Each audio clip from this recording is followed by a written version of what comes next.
I beat Rhythm Heaven Groove, and I have to be honest.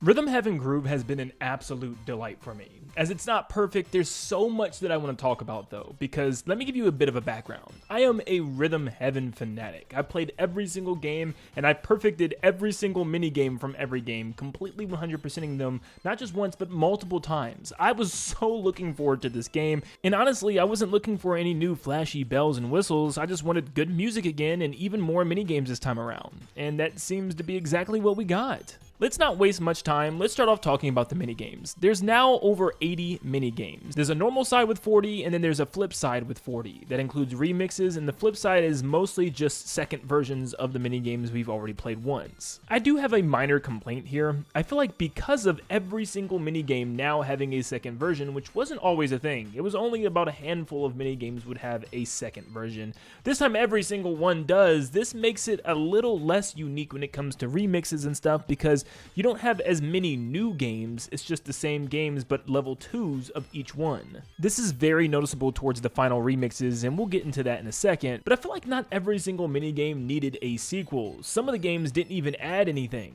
Now let's take Stop and Go for example. It didn't even add any new mechanics in the second game. Instead, it was just like you're going to be doing more of the stuff that you've already done. It wasn't even necessarily that much harder, and I also didn't like the music compared to the first one. But this is not the case for every game. I just felt like most of them, I liked the first song better than the second, because there's still some out there that are absolute bangers with its sequels, like Sneezy Moon 2. That song has been stuck in my head for weeks.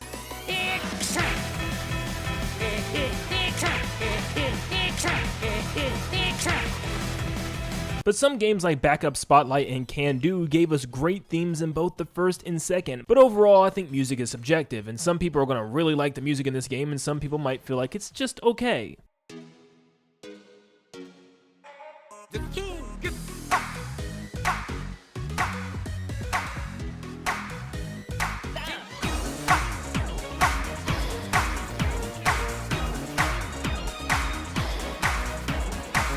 But as someone who's played the other games and someone that can also literally hum every single mini game to you from all the games of the past, I can tell you that this game definitely keeps the pace with having really great music. So many of the themes are already stuck in my head. So many of them I want to keep listening to again. I've already found myself cutting the grass listening to the soundtrack online. It's really, really good. I am very impressed. However, the question is, does it reach the highs of some of the other games, specifically Rhythm Heaven on the DS and Rhythm Heaven Fever on the Wii? To me, those soundtracks are elite. I mean, there's hardly any songs in those games that I feel like are bad or even not good. And particularly, Rhythm Heaven Fever is elite with its soundtrack, to me at least. So to me, I'm not quite sure yet if it reaches those highs of the DS or even the Wii game, but it's very much up there, trust me. And I feel like a lot of people are truly going to enjoy this soundtrack the more they listen to it. I think that's what's so good about going for perfects and stuff. The more you listen to these songs, the more they're going to get stuck in your head, and you'll really, really like them. But how about the mini games themselves? How do they compare? I think the mini games are some of the best in the entire series, and I also think there's some of the hardest. There were only two games that I felt were pretty underwhelming. Yumbot Simulator, which I thought just had a weird timing thing when it came to catching the flan. I thought it was strange, and it didn't really match up to how I was thinking it would in my head. I don't know, but after playing it for a while, it's actually not as bad as I thought, and not as bad as a lot of the people in the world are saying right now, because I think that title probably goes to Synchro Wings. This game is just extremely boring. It's like a really slow, melancholy song on both the first and second versions, and it's just like a repeat game. You do what the bird does in front of you by holding and letting go of A, and it's just boring. It's not hard, it's not interesting, the music isn't great. This was a weird one to me. But there's a lot of them that I really liked. I really liked Wiper Bosses, where you had to alternate in between different buttons on each side of the controller and really pay attention to the cues of the lights of the car. I never in a million years thought A for Effort of all games would be one of my favorites, but it is, and all you're doing is pushing A when the A actually goes across the screen at the right time. But dude, there's some moments where the music and everything just clicks. This is a fun game.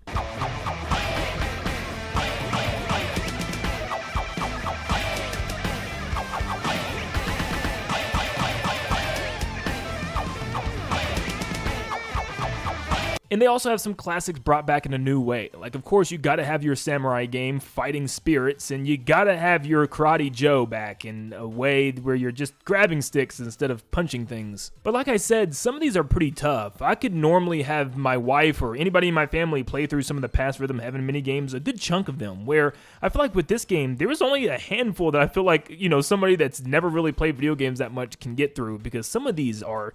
there's a lot going on. Now, unfortunately, where the minigames succeed, the remixes fall extremely short. I was very let down by the remixes in this game. In fact, there is only one single remix that I can remember off the top of my head, and it's just the second remix of the game. It brings back the series producer's daughter to sing this song, and it's so good.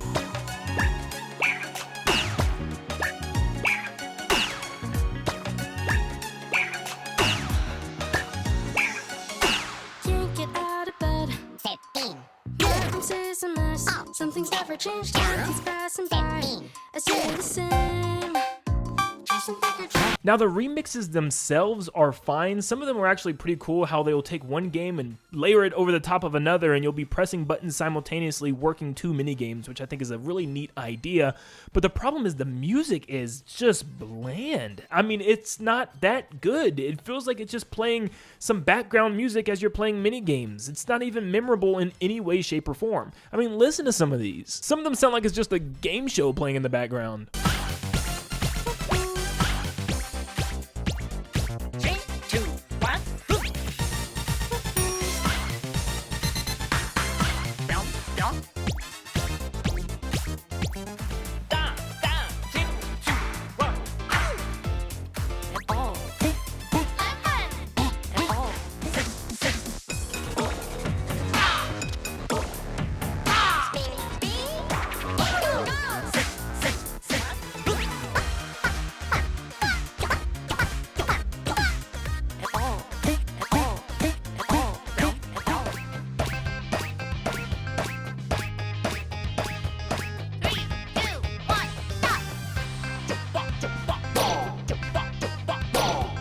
There's a couple of good ones in there, but did you notice how also so many of the remixes don't even have themes anymore? They used to always have themes. Now it's just like 60% of them don't. There's some that did, but even those weren't all that memorable the way they used to be. And unfortunately, that also goes for the final remix. It does not come close to what Fever or the DS game was able to pull off. I mean, I can still hum every single part of Rhythm Heaven Fever's final remix, and this one, it just felt like it was so like...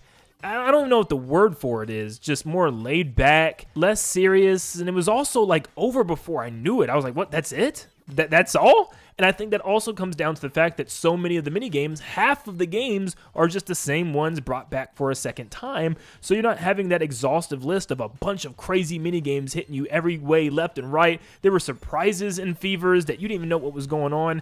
I just feel like it's where I'm starting to see the disconnect, is the remixes were, without a doubt, probably the worst and only bad part of this game for me. I mean, look at some of these remixes from Fever.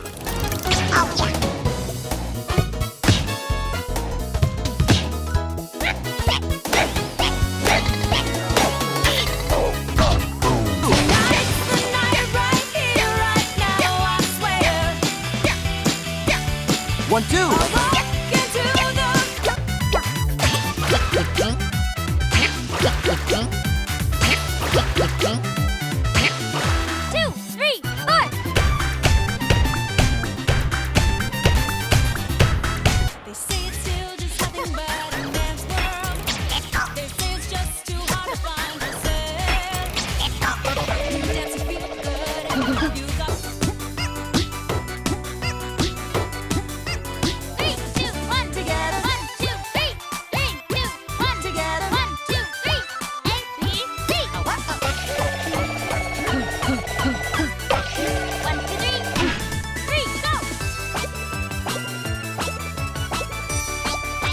Yeah, I was just pretty thrown back to how non-memorable the remixes were, from the music to the actual theming, because so many of them didn't have themes, I was a little let down by that. On the contrary, this game adds an extra mode that none of the other games had, and it's its own little RPG rhythm-based mini-game called Beat Spell. I've seen a lot of reviewers saying that this is just a quick little nothing burger for the most part, and they got bored with it pretty fast, but believe it or not, I really like this. I thought it was pretty insane of all the stuff that happens in this little story. It doesn't need to be long, it's a side mode. This isn't supposed to be the main meat and potatoes. This is just extra, and it does so in a great way. There's lots of replayability and extras even once you beat the main story.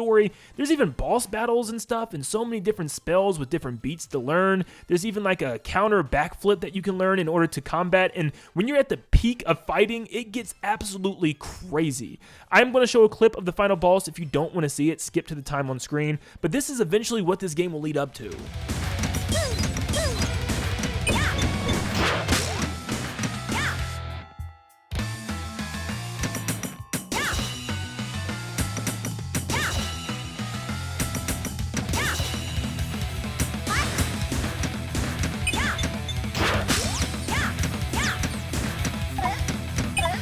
There's so much depth to this thing. Eventually, they'll get rid of your little guide meter, so everything you do just has to be purely off of sound and off of your beat. You have to memorize different patterns for different spells. There's just so much going into this, while also choosing to dodge and flip backwards to perfectly time down dodges like a Paper Mario game or something. It's so cool. I thought this was a great mode, and I could definitely see myself returning, trying to get all the stars, and also do the kind of long cave adventure extra mode at the end that they give you. The toy box makes a return, but it's once again just kind of nothing. Honestly, it's probably one of the weaker toy boxes in my opinion. I didn't spend too much time in any of the mini games. I felt they were all just pretty boring. They were just things to mess around with, like make your own beats and stuff.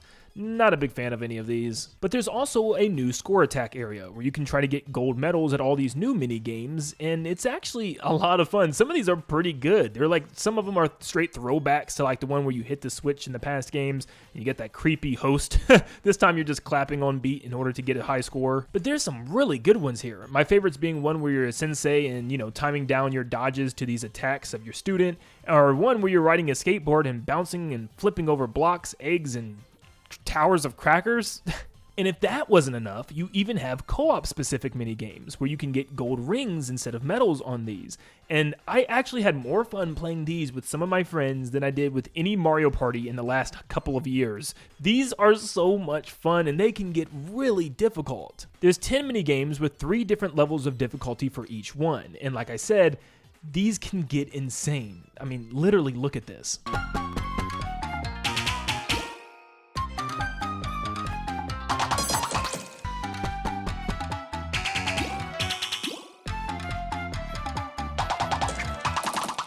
There's even some mini games that have their own little story to them, and this goes for the solo mini games and even the co-op ones as well. Like this one's about you taking out these evil tooth creatures that's ruled by this weird little panda bear on top that's like stealing kings. It's a stupid story, but like it's actually just stupid entertaining, if that makes sense. You're just these racquetball players that are coming to save the day. And it's awesome because you have both co-op and competitive mini games. So yeah, you can even compete with your friends if you want. But Nintendo keeps going. There's even a toy box for multiplayer games, so you can mess around with some silly little rhythm games with your friend, and they're all completely different than the single player ones. And no, I'm still not done. They bring back the drum lesson mini game from the original Game Boy Advance game, and I honestly think it's harder. That game was tough. This is freaking ridiculous. This is the last lesson that you have to learn.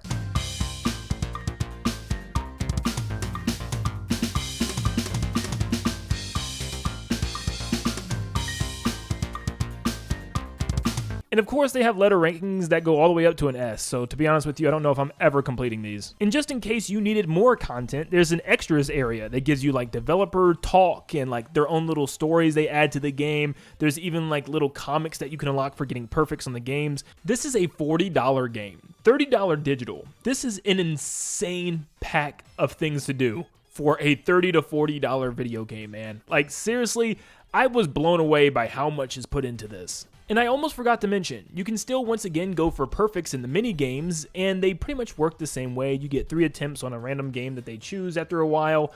And I know a lot of people have said that this is one of the easier games to get all the perfects. I think that's just simply due to the fact that this game, it works better than the rest. I feel like DS and Fever were super tough because it involved, one, weird stylus controls on the DS, and Fever controlled from a wireless Wiimote that was already on your television, which was going to have input lag in the first place. So I feel like that's what caused a lot of interruptions with that game. You will still have TV lag. I've seen a lot of people complaining about it online. A lot of the games I've noticed did, in fact, have some lag to it. If you're going for perfects, please play in handheld mode, because I noticed every single time I was messing up with a game, I was like, there's no way. I feel like I'm hitting this perfect. I would take my Switch 2 undocked, and I'd be perfectly fine and easily get the perfect. So yeah, there's definitely some interruption there. I've even seen some people online say, just straight up, do not calibrate it. If you haven't calibrated yet, do not calibrate it, because apparently for a lot of people, it's making it worse. So yeah, I don't know. There's some weird input lag here and there with some of the games. But also, still, I almost forgot to mention, you can also go for a rainbow perfect, where you have to perfect a minigame 3 times in a row. Yes, each one 3 times in a row to get a rainbow heart on that minigame, which sounds insane. But then, after you do that, you will then unlock dark mode, which then will allow you to play the game without seeing the game, pretty much. It's just all audio cues. If you do that, you'll get a star by each minigame. So yeah, get to work, completionists. Overall, I think Rhythm Heaven Groove is an excellent game with an excellent package of things to do. My only real complaint is I wish some of the music was a bit better and had more effort put into it, especially when it comes to the remixes, which I felt were a huge letdown. If I had to give it a score, it would probably be about an 8.7 or a 9 out of 10. I'm very particular like that. I know it's weird, but yeah, it's definitely one of the best Rhythm Heaven games out there, and I highly recommend you give it a try if you haven't already. And if you're a big fan of this game and want to see more, make sure you leave a like and subscribe, because we are about to post every single game in Rhythm Heaven Groove ranked from worst to best, including the remixes in its own separate list. So make sure you stay tuned for that. I hope you guys all have a blessed rest of your day, and I'll see you in the next one. See you guys.